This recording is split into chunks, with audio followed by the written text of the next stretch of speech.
Petroleum Industry Bill. Northern lawmakers and governors override southern counterparts. Host community funds pegged at 3%, frontier basins funds retained at 30%. 2 weeks after both chambers of the National Assembly passed different versions of the Petroleum Industry Bill, the fallout that followed the reduction of funds for host communities finally came to a close yesterday. The Senate, during the consideration of the bill, crashed the 5% funds earmarked for host communities to 3%. The push for the reduction was spearheaded by northern senators. Whereas in the House of Representatives, lawmakers passed the 5% as recommended by the Joint Committee on Petroleum. Unlike the Senate, the House of Representatives didn't tamper with the recommendation. Based on parliamentary principle, a conference committee was constituted by the President of the state, Ahmad Lawan, and Speaker of the House of Representatives, Femi Gbadabiamila, to reconcile the two positions. Daily Sun has reliably gathered that the conference committee hit a cul-de-sac. It was learned that lawmakers who voted during the committee meeting opted for regional interests. All right.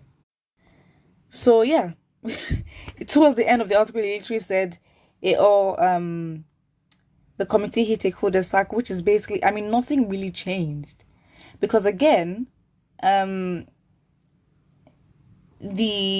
reduction from 5% to 3%, spearheaded by the northern leaders. Excuse me. And it's the audacity and the temerity to have such power over resources that do not even lie in your region, while the host communities that actually own, the indigenous people to that land that own those resources, don't even have much say. Wow. There's literally no point at this. Just say, you might as well just not even give the host communities anything. And if they could, they would. They would absolutely do that. So, but then if I go back to the top, it says host communities funds pegged at 3% and frontier basins funds retained at 30%. So basically, it was actually reduced, if anything. Yeah. Again, this is why, especially the South always calls for restructuring, because this 1999 constitution, I'm so confused and baffled. Who wrote it? Like, where was this imported from? Like, what all this, it don't make sense at all. Somebody says the agitators in Creek should wake up and send signal to the parasites. They should not wait until the bill is passed into law before acting. True, just burst one pipeline, then they will know that the fight is not a play. How can parasites detect what the host should take? Imagine.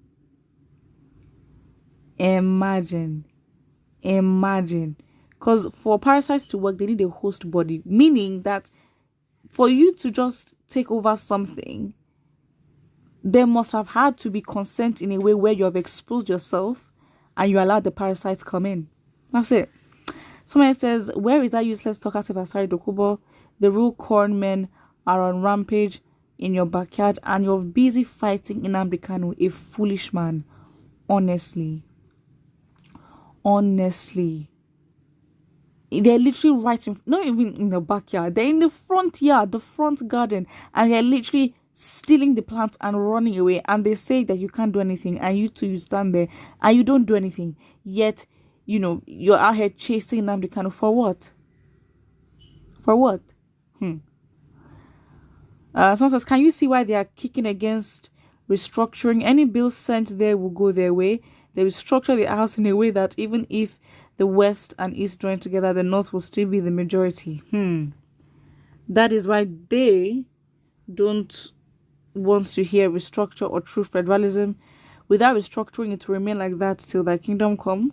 Oduduwa and Biafra, including Middle Belt, must shine their eyes. Very, very true.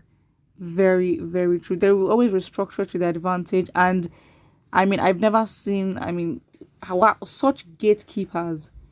They gatekeep, because again, to keep their benefits to themselves, they will literally make sure that they they get the benefits. They make sure the benefits are transferred to who they want to transfer it to, and they will lock the gates, meaning not even there's literally no airspace, the tiniest airspace for any intrusion, because they understand what that would mean. It means they that intrusion would basically determine the end of the benefits. Someone says still better than being in Biafra. Biafra will be worse. Why do you think so?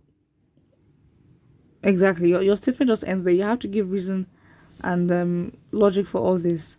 Someone says this can't happen in Igbo land, Biafra, where our Niger Delta's time.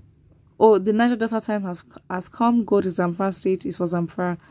Fulani government has sold this zoo country, and it makes sense. All these behaviors, it does make sense why the British handed over power to them. It really makes so much sense because the conquered act like the conquerors. Hello. Someone here says, where is the South warriors? This is the real battle. Igbos want to take your oil, right?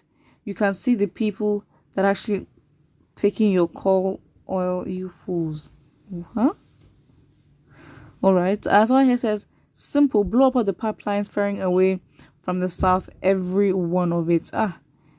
That should not be the answer, but again, it's like if the host communities decide that's what they want to do, you're going to go chat to them, because if it's their resources and they decide that, you know what, we are going to treat our resources the way that we like, you cannot question it. So for them, if they decide they want to burst their pipelines, it's absolutely their prerogative. Hopefully that strategy will make the government think twice, basically think about the whole things.